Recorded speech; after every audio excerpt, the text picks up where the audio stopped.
Hey everyone, 2022 was a fantastic year for gaming.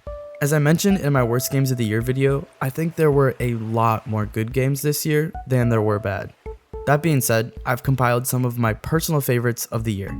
This list is not absolute, and I definitely couldn't fit in all the games I wanted to talk about, so I'm sorry if I missed your 2022 game of the year. Anyway, without further ado, here is my list in no particular order of what I think are the best games of the year. Obviously, this game is gonna make the list. I should preface this entry by mentioning I have never played a Soulsborne game before this one. I was a little reluctant to buy into this game since I'm not a huge fan of a lot of the more recent open world games. I've just kind of gotten tired of big open spaces with nothing going on in them. Also, truth be told, I kind of suck at video games and was scared that I would just be too frustrated with this title to enjoy it. That being said, oh my god, this game is amazing. The combat, the art, the world building, the characters. This is just one of those games that is incredibly well-rounded and so freaking immersive. Elden Ring very clearly draws inspiration from Breath of the Wild, and I think it's all the better because of that. This game is the first time that I've truly felt obsessed with the world since Breath of the Wild. The freedom to travel wherever you want while also encountering From Software environments and enemies. Yeah, obviously this title is gonna win Game of the Year. I haven't even mentioned that George freaking R.R. Martin helped develop the narrative for this world, although there has been a disappointing lack of incest. I could drone on and on about this game forever, but I want this video to be shorter than my last, so just play this game if you haven't already. Whoa. Talk about a complete 180 after shitting all over Scarlet and Violet. No, I don't think this game is perfect. No, I'm not using this game as an excuse for Scarlet and Violet's underperformance. Yes, I kind of have a crush on Akari and that plays into my bias a little bit, but to be honest, Arceus was the true leap forward for the Pokemon franchise into the open world. It has its growing pains, such as performance issues, boring side missions, bland world exploration, and to be honest, I also wasn't too over the moon for the story, but that's okay, because you can fucking nuke a Magikarp like it's Team Rocket blasting off again. Although far from perfect, this game does so many things right for me. The movement mechanics have been overhauled to make capturing Pokemon so much more fun and efficient. You don't have to always battle every Pokemon you want to capture. Instead, you can dolphin dive behind them and capture them while they're least suspecting it, avoiding the battle entirely. This, to me, makes filling the Pokédex a lot more manageable. It was also amazing to watch herds of Pokemon wander about in the open world as if they were truly a part of it. Whether they're dozing off or grazing in an open field, the Pokemon in this world feel real and natural, which is something that I've never really seen in a Pokemon game before. Well, I guess besides Pokemon Snap, but you get my point. The innovations in this game feel like they were truly thought out and worked upon, which makes the failure of Scarlet and Violet sting that much more. I'm a lot easier on this game because it's Game Freak's first go at an open world title, but I can't say the same for Scarlet and Violet. They should have given that game more time. I hope that Game Freak is able to lean more into what made Arceus great in their next game and spend time polishing it up to make a truly immersive open world Pokemon title. Imagine a dystopian world where humanity has vanished, leaving behind all sorts of mechanizations and relics of a past society. This land has been taken over by creatures and monsters of the world, and you must fight your way through the ancient ruins. You are granted with the power to copy your enemy's abilities, but at the cost of their consumption. Yes, only by becoming a cannibalistic monster can you survive this hellscape. Alright, let's slap an E for everybody on this bad boy and get her out the door. Finland! God, I fucking love this game. Kirby games have always held a special place in my heart. One of the first games I ever played was Kirby and the Crystal Shard, so seeing this little pink psychopath make his way into a semi-3D world, it hits home for me. This is the first time a Kirby game has ditched the tried and true formula of 2D platforming, and honestly, I think it is all the better for it. The game has a similar style to Mario 3D World, and I think that fits the Kirby mechanic quite well. The game is a bit short, but I don't mind that. The quality of the levels more than makes up for it in my opinion. Gameplay aside, this game it looks beautiful. This might be one of the best looking games on the Switch. Oh, just look at this. God damn. Oh man, and the music? Are you kidding me?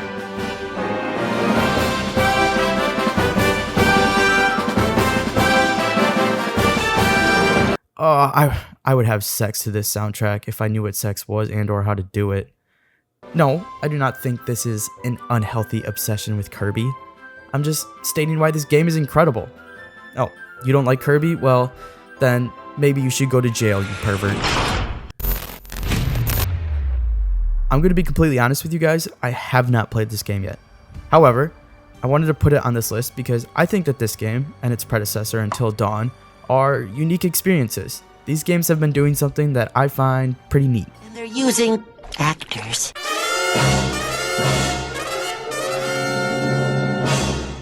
Now, this isn't a groundbreaking thing using Actors in video games. In fact, it's been going on for a while, and I should make a video about it now that I'm thinking about it. I just find these titles fun since they bring in actors who are traditionally focused on TV and movies and implement them into the world of video games. I'm not saying I want only Hollywood actors in video games because I don't. There are a ton of motion cap and voice actors who have worked a long time to build their career in this industry, and I don't think that should be taken away because someone starred in a shitty blockbuster. No, I see these games as a way to show the world that video games are more than just a little red guy jumping on turtles and eating shrooms. Oh my god, Super Mario! What are you doing here? I jump on a turtle, Stewie. It's not an exciting life, but is my life. It takes a lot of serious work, including acting, and can be an incredibly unique art form. Anyway, I just wanted to share some love for this game because I like how they bring in some famous faces every now and again and put in a lot of different narrative choices that actually affect the story. I can't wait to see what the developers at Supermassive do next. You know what? I originally had this game on my worst games of the year list. As I was writing the script for that video, I realized this game actually does a lot of things that I like, despite all of its flaws. I mean, it's open world Sonic the Hedgehog, Olympic champion and one of the most iconic video game characters of all time. He's finally made his way to a 3D open world title. Honestly, this one really isn't that bad. Yes, the game really struggles with performance issues at times, and some of the creativity seems to be a bit lacking in certain instances, specifically the open world, which is kind of drab and empty. People say it's like Sonic Breath of the Wild, but Breath of the Wild had a lot to do in its world and looked better in my opinion. Sonic does have the benefit of being able to traverse the world quickly, which I think makes for a fun experience, but it feels kind of pointless if there isn't that much to do in it. That being said, there are these incredible cyberspace levels throughout the open world that sound and play incredibly. They're the more traditional Sonic type levels, but they are excellently done and make for a nice change of pace. I think having these included help balance out all of the open world problems. The reason why I moved this game to my best games of the year list is because the developers had a vision for this game and swung at it. I wouldn't say it's been a home run, but it's definitely not a miss. I'd say if you like open world games and want one where the world is kinda dystopian and filled with giant robots for you to fight, then play Horizon Forbidden West. Then after that, give Sonic Frontiers a try. There's still a lot to work on, but I think this is a step in the right direction for 3D Sonic games. Not the best game, but I'm happy the developers made this one. Surprise!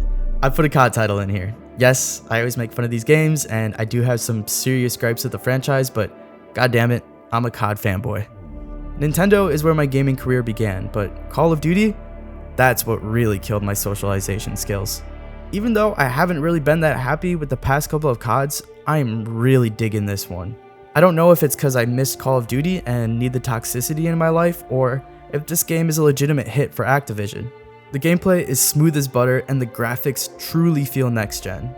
The campaign didn't do anything especially noteworthy, but if you just wanted to play a fun shooter with a whatever story and incredible graphics, then you'd probably be happy with this purchase. A lot of people complain that the pacing of multiplayer has been slowed down, but honestly, those guys can go f themselves because this is the most I've enjoyed a COD multiplayer in what feels like forever. Seriously, I want to stress that I've been enjoying the multiplayer. Not having fun, but no one has fun playing COD. Warzone 2 has kind of been a letdown, but I'll take that if it means that the multiplayer feels more like old-fashioned Call of Duty.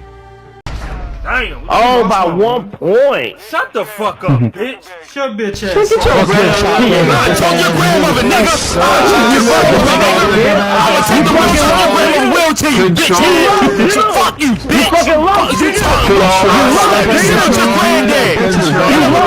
on his head, and I'm gonna say his son did it! You dumbass bitch! Who am I kidding? You guys have played this game, you know what I'm talking about. This is Activision's fastest selling entry into the franchise. And if you somehow are one of the few gamers out there who hasn't played COD, well, good, keep it that way. Honestly, you're not missing anything anyway except for mental illness. Holy shit, this game is incredible. I mean, wow, I can't believe how great this turned out. I shouldn't be surprised, since God of War 2018 is one of the best games I think I've ever played, but still, what a ride. The last two God of War games are the type of experiences that I'd want to share with people who say that video games rot your brains. There's a ton of over-the-top violence, which I guess doesn't really help my case, but there's so much heart in this series, and characters with relationships that feel real and tangible. Seriously, the growth of Kratos, Atreus, Freya, the dwarves, it's all incredible and I think really mature. Everything from the main story to all of the side quests. I feel a genuine connection to this world and the characters in it when I'm playing this game. This is a story about being your best self and learning to grow into the consequences of your actions. Realizing that you can't control everything in your life and that that's okay. And you also get to violently kill Scandinavian monsters.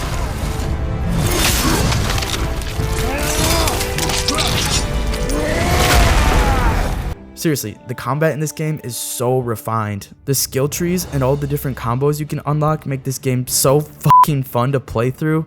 Oh, the customization is meaningful and you can find some pretty cool outfits out there. The exploration is rewarding and kept me interested in exploring all the nooks and crannies of the 9 realms. I wanted to experience everything this game had to offer. I fucking platinumed this bitch. I never do that. I just didn't want to stop playing this game. Yeah, I kind of wish it would have utilized the power of the PS5 more, but I'm also completely content with the fact that they wanted as many people as possible to experience this story, so they made it available for the PS4. It's not the most next-gen game out there, but the quality of this title more than makes up for any graphical shortcomings. Look, I'm not saying anything about this game that hasn't already been said 1,000 times. It's fucking fantastic, and if you have a PlayStation, you need to experience these games as soon as possible. You'll love it. That's a Party Panda guarantee. If there is one game on this list that I really want everyone to experience, it's this one. Ragnarok has more in-depth combat and a very obvious increase in budget, but A Plague Tale Requiem is just one of those games that needs to be played. You know how a bunch of iconic directors say that Marvel movies aren't cinema or whatever? Yeah, that's a little bullshit to me. All films are art and people should be proud of the work they put into it.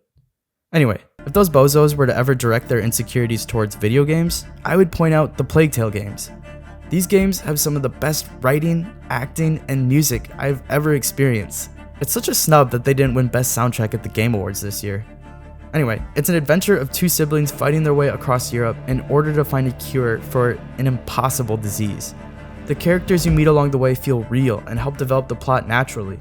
Relationships are organic and genuine.